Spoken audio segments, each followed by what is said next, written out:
President Bachar Al Assad of Syria, thank you very much for talking to RT today. You're most welcome in Damascus. So, many people were convinced a year ago that you wouldn't make it this far. But yet again, we're sitting in a newly renovated presidential palace and recording this interview. Who exactly is your enemy at this point? My enemy is terrorism, the instability in Syria. This is our enemy. It's not about people. It's not about persons. The whole issue is not about me staying or leaving. It's about the country being safe or not. So this is the enemy that we've been fighting as Syrians. I've been here for the last 2 days and I had a chance to talk to a couple of people from Damascus. Some of them say that whether you stay or go doesn't really matter at this point anymore. What do you say to that? I think for the president to stay or to leave is a popular issue. It's not a personal issue. And the only way to define this term precisely through the ballot boxes. So it's not about what we hear, it's about what we can get through that box. And that box will tell any president to stay or leave, very simply. I think what they meant was that at this point, you are not the target anymore, Syria is. I wasn't the target, I wasn't the problem anyway. The West always created enemies. It was the communism, then it became the Islam, then it became Saddam Hussein for different reasons. And now they wanted to create a new enemy, Bashar. So they said the problem is the president, so he has to leave. That's why we have to focus on the real problem, not to waste our time listening to what they say. But do you personally still believe that you are the only man who can hold Syria together and the only man who can put an end what the world calls a civil war? We have to look at it from two aspects. The first aspect is the Constitution, and I have my authority through the Constitution. According to this authority and to the Constitution, I have to be able to solve the problem. But if we mean it that you don't have any other Syrian who can be president, no. Any Syrian could be president. We have many Syrians who are eligible to be in that position. You cannot link the whole country only to one person always. But you're fighting for your country. Do you believe that you are the man who can put end to the conflict and restore peace? I have to be the man who can do that, and I hope so. I have. But it's not about the power of the president. It's about the whole society. I have to be precise about this. The president cannot do anything without institutions and without support of the people. So the fight now is not the president's fight, it's Syrians' fight. Every Syrian is involved in defending his country now. It is, and a lot of civilians are dying as well in the fighting. So if you were to win this war, how would you reconcile with your people after everything that has happened? Let's be, again, more precise. The problem is not between me and the people. I don't have a problem with the people, because the United States is against me, the West is against me, many Arab countries, including Turkey, which is not Arab, of course, against me. And if the Syrian people are against me, how can I be here? They're not against you. They're not against you. If the whole world, or let's say a big part of the world, including your people against you, are you a Superman? No, you're just a human being. So this is not logical. So it's not about reconciling with the people. And it's not about reconciliation between the Syrian and the Syrian. We don't have civil war. It's about terrorism and support coming from abroad to support terrorists to destabilize Syria. This is our war. You still don't believe it's a civil war? Because I know that there's a lot of, except for terrorism, which everyone believes takes place in Syria, there's also a lot of confession-based strife. For example, we all heard about the mother who has 2 sons. One son is fighting for the government forces, another one is fighting for the rebel forces. How is this not a civil war? You have division, but division doesn't mean civil war. It's completely different. Civil war should be based on ethnicical problem or sectarian problem. Sometimes you may have sectarian or ethnical tension, and tension doesn't mean problem. So if you have division in the same family or in a bigger tribe or whatever, or in the same city, it doesn't mean civil war. This is completely different, and that's normal. You should expect that. When I asked about reconciling with your people, this is what I meant. I've heard you say on many different occasions that the only thing you care about is what Syrian people think of you and what Syrian people feel towards you and whether you should be a president or not. Aren't you afraid that at the end of the day, because there's been so much damage done to the country, that they won't care about the truth, but they will just blame you? Yeah, this is a hypothetical question because what the people think is the right thing. So what they think, we have to ask them. But I don't have this information right now. So again, I'm not afraid about what they think about me. I'm afraid about my country. We have to be focused on that. Okay. You know, for years, there has been so many stories about almighty Syrian army, omnipotent Syrian secret services. But then we see that, you know, the government forces aren't able to crush the enemy like people expected it would. And we see terrorist attacks take place in the middle of Damascus almost every day. Were there myths about the Syrian army and about the strong Syrian secret services? Usually when you have army, when you have secret intelligence, these things should focus on external enemy, not internal enemy. Even if you have internal enemy like terrorism, you have society that could help you, at least not to provide the terrorists with incubator. In that case, it's a new kind. We have a new kind of war.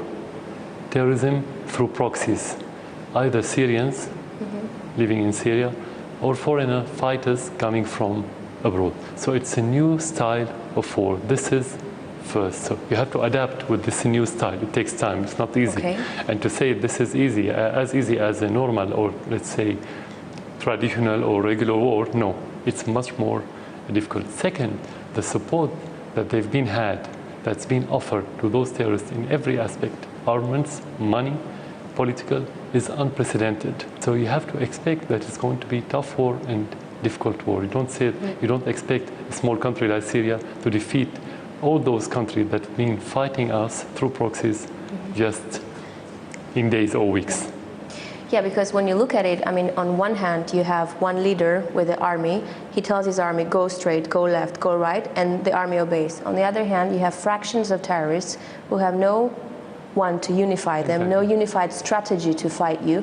So how does that really happen when it comes to fighting each other? This is another aspect of the problem, that those terrorists fighting from within the cities. In the cities you have civilians. When you fight this kind of terrorists, you have to be aware that you should do the minimum damage to the infrastructure and minimum damage to the civilians, because you have civilians and you have to fight. You cannot leave terrorists just killing and destroying. So this is the difficulty in these kinds of war. You know, the infrastructure, military infrastructure, economy is suffering. It's almost as if like Syria is going to fall into decay very soon, and the time is against you. In your opinion, how much time do you need to crush the enemy? You cannot answer that question because no one claimed that he had the answer about when to end the war, unless we have the answer when they're going to stop smuggling foreign fighters from different part of this world, especially the Middle East and the Islamic world, and when they're going to stop sending armaments to those terrorists. If they stop, this is where I can answer you. I can tell you in weeks we can finish everything. It's not a big problem. But as long as you have continuous supply in men and armaments and everything else and logistics, is going to be long-term war. Also, when you think about it, you have 4,000 kilometers of loosely controlled borders, so you have your enemy that can at any time cross over Jordan or Turkey, rearm, get medical care, and come back to fight you. Exactly. How exactly you deal with no country in the world can seal the border. Sometimes they use this word, which is not correct. Even the United States cannot seal its border with Mexico, for example. Maybe the same for Russia, which is a big country. So no country can seal the border. You can only have better situation on the border when you have good relation with your neighbors. Something that we don't have, at least with Turkey now. Turkey support more than any other country the smuggling of armaments and terrorists.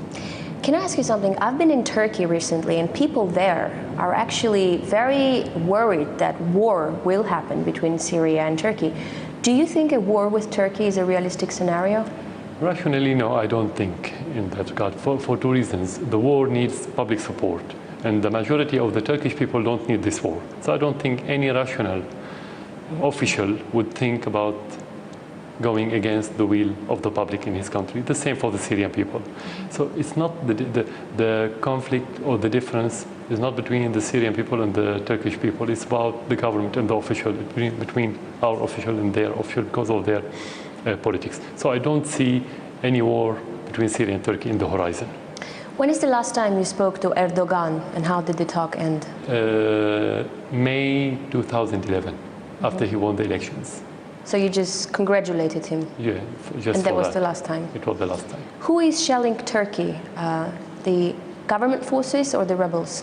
In order to find the answer, you need a joint committee between the two armies in order to know who shell who.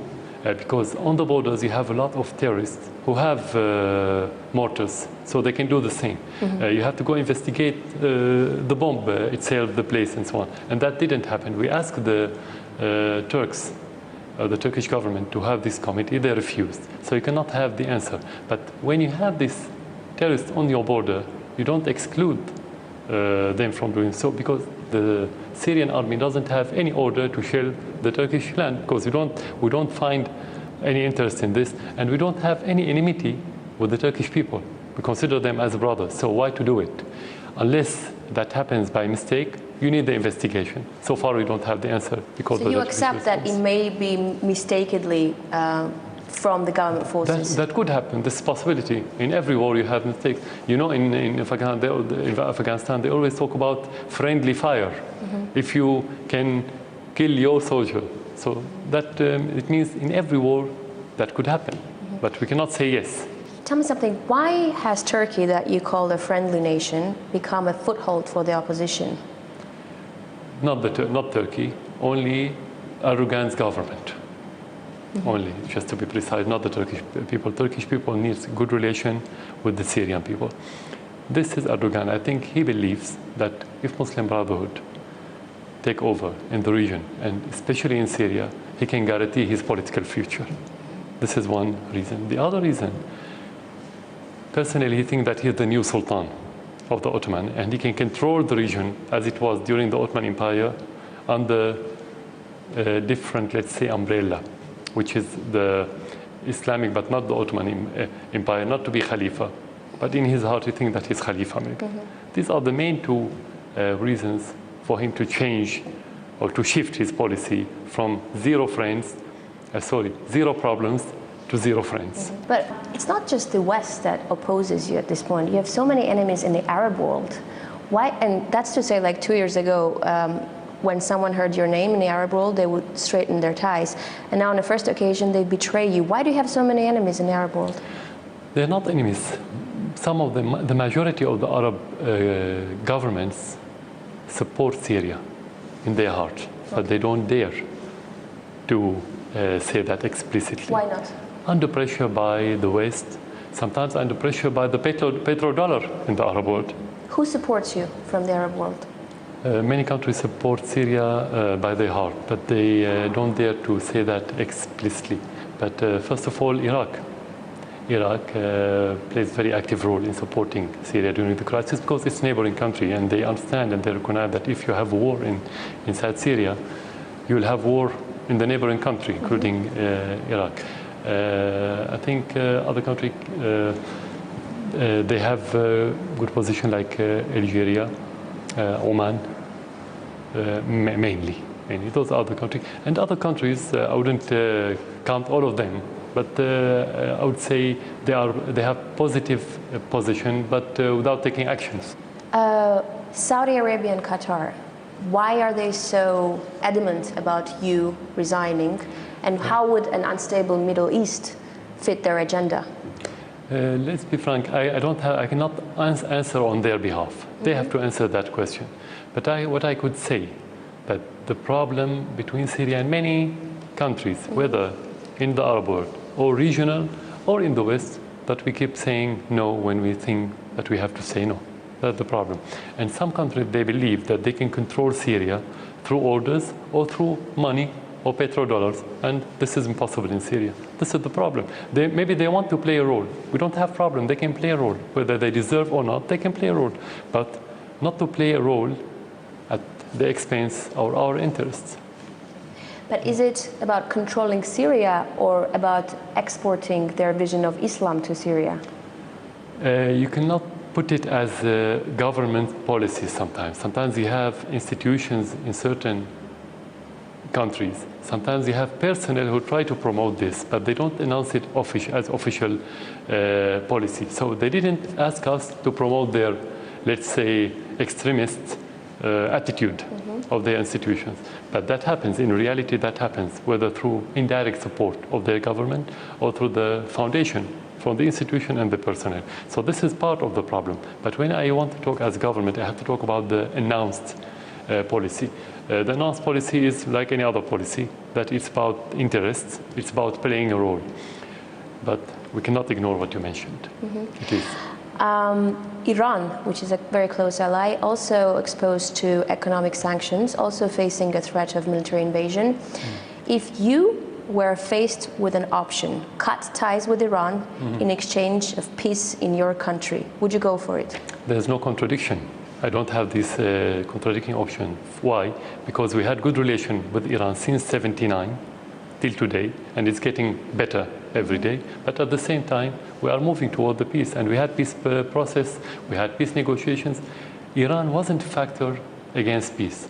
So this is misinformation they try to promote in the West, that if we need peace, we don't have to have good relation with Iran. There's no relation. It's completely two different subjects. Iran supported Syria, supported our cause, the cause of the occupied land, and we have to support them in their cause. That's very simple. Iran is a very important country in the region. If we are looking for stability, we need good relation with Iran. You cannot talk about stability while you have bad relation with Iran, with Turkey, with your neighbors, and so on. This is it. Do you have any information that the Western intelligence are financing rebel fighters here in Syria? No, so far what we know that they are offering the knowledge support of the terrorists through Turkey, sometimes in Lebanon, mainly. But we have the other intelligence, not the Western, in the region. Some of them are very active, more active than the Western, under the supervision of the Western intelligence. What's the role of Al-Qaeda in Syria at this point? Are they controlling any of the rebel coalition forces? No, I don't think they're looking to control. They look to have their own, let's say, kingdom or emirat in their language. But mainly now they try to scare the people through explosion, assassination, suicide bombers, things like this, to push the people toward desperation and to accept them as a reality. So they go step by step. But their final aim is to have this, let's say, Islamic emirate in Syria, where they can promote their own ideology in the rest of the world. From those who are fighting you and those who are against you, who would you talk to? We talk to anyone who has genuine will to help Syria, but we don't waste our time with anyone who wants to use our crisis for his own personal interest. You know, you've been many times, not you, but the government forces have many times been accused of war crimes against their own civilians. Do you accept that the government forces have committed war crimes against their own civilians? We are fighting terrorism. We are implementing our constitution by protecting the Syrian people. Let's go back to what happened in Russia more than a decade ago. You faced the terrorism in Chechen and other places. They attack people in theaters, schools, and so on. And the army in Russia protected the people. Would you call it war crime? No, you wouldn't. A few days ago, Amnesty International recognized the crime that was committed a few days ago when they captured soldiers and executed them. And the Human Rights Watch recognized more than once about the crimes of those terrorist groups, and it was described a few days ago as war crime. This is the first point. The second point, if you have army that committed crime against its people, this is devoid of logic, because the Syrian army is made up of Syrian people. If you want to commit crime against your people, the army will divide, will disintegrate. So you cannot have strong army, unified army, while you're killing your people. Third, the army cannot withstand for 20 months in these difficult circumstances without having the embrace of the public in Syria. So how could you have this embracement while you're killing your people? This is contradiction. So this is the answer. When is the last time you've spoken to a Western leader? Before the crisis. It was before the crisis. Before the crisis. Were there any time at which they tried to give you conditions that if you left the post of presidency, then there will be peace in Syria, or no? No, with me directly, no. But whether they propose that directly or indirectly, it's a matter of sovereignty. Only the Syrian people will talk about this. Whoever talk about this in the media, in a statement, directly or indirectly, has no meaning and has no weight in Syria. So, no. But, you know, do you even have a choice? Because from what it seems from the outside, even if you wanted to go, you wouldn't have anywhere to go. Exactly. Where would you go if you wanted to leave? To Syria. I would go from Syria to Syria. This is the only place where we can live. I'm not puppet. I wasn't made by the West to go to the West or to any other country. I'm Syrian. I'm made in Syria, and I have to live in Syria and die in Syria. Do you think that at this point there could be talks or diplomacy, or we've reached a stage where only the army can do the thing? I always believe in diplomacy. I always believe, and I always believe in dialogue, even with people who doesn't understand, who doesn't believe in dialogue. You have to keep trying. Whether you succeeded or not, I think we always have partial success. You have to look for this partial success before you achieve the complete success. But you have to be realistic. You don't think that only dialogue can make you achieve something, because those people who commit these acts, there are two kinds. One of them doesn't believe in dialogue, especially the extremists.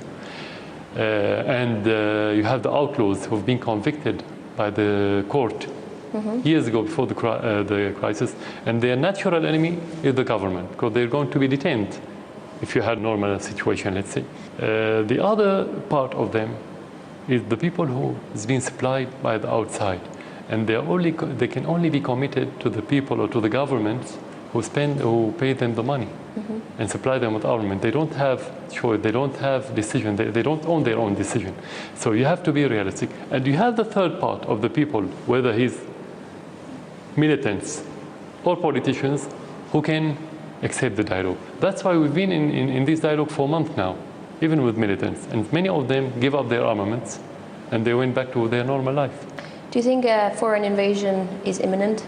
I think the price of this invasion, if it's happened, is going too big, more than the whole world can afford. Because if you have problem in Syria, and we are this last stronghold of secularism and stability in the region, and coexistence, let's say, it will have a domino effect that will affect the world from the Atlantic to the Pacific. And you know the implication of on the rest of the world. I don't think the West is going in that regard. But if they do so, nobody can tell what's next. Mr. President, do you blame yourself for anything? Normally, you have to find mistakes. You do it with every decision. Otherwise, you're not a human. What's your biggest mistake? I don't remember, to be frank, now. But I always, even before taking the decision, I have to consider that part of it will be wrong. But you cannot tell about your mistake now. Sometimes, especially during crisis, you don't see what's right and wrong until you overcome the situation that you are in. So it's not. I wouldn't be objective to talk about mistakes now, because you're still in the middle of the. So you don't have regrets yet? Not now, as it. When everything is clear, you can talk about your mistake. But you definitely have mistakes. That's no. If today was 15th of March 2011, that's when the protests started to escalate and grow. What would you do differently? What I would do what I did. Exactly the 15th of March. Exactly the same. To ask the different parties to have dialogue and to stand against the terrorists. Because that's how it started. It didn't start as marches. The umbrella was marches, but within those marches you had militants who started shooting the civilians and the army at the same time. Maybe on the tactical level you could have done something different, but as president you're not tactical. You always take the decision on strategic level, which is different. President Al Assad, how do you see yourself in 10 years' time? In 10 years, through my country, I cannot see myself. I can see my country in 10 years' time. This is where I can see myself. More Do you see stable. yourself in Syria? Definitely. I have to be in Syria. It's not about the position. I don't see myself whether president or not. That's not my interest. I could see myself in this country, safe country, stable country, more prosperous country. President Bachar Al Assad of Syria, thank you for talking to our team. Thank you for coming to Syria again.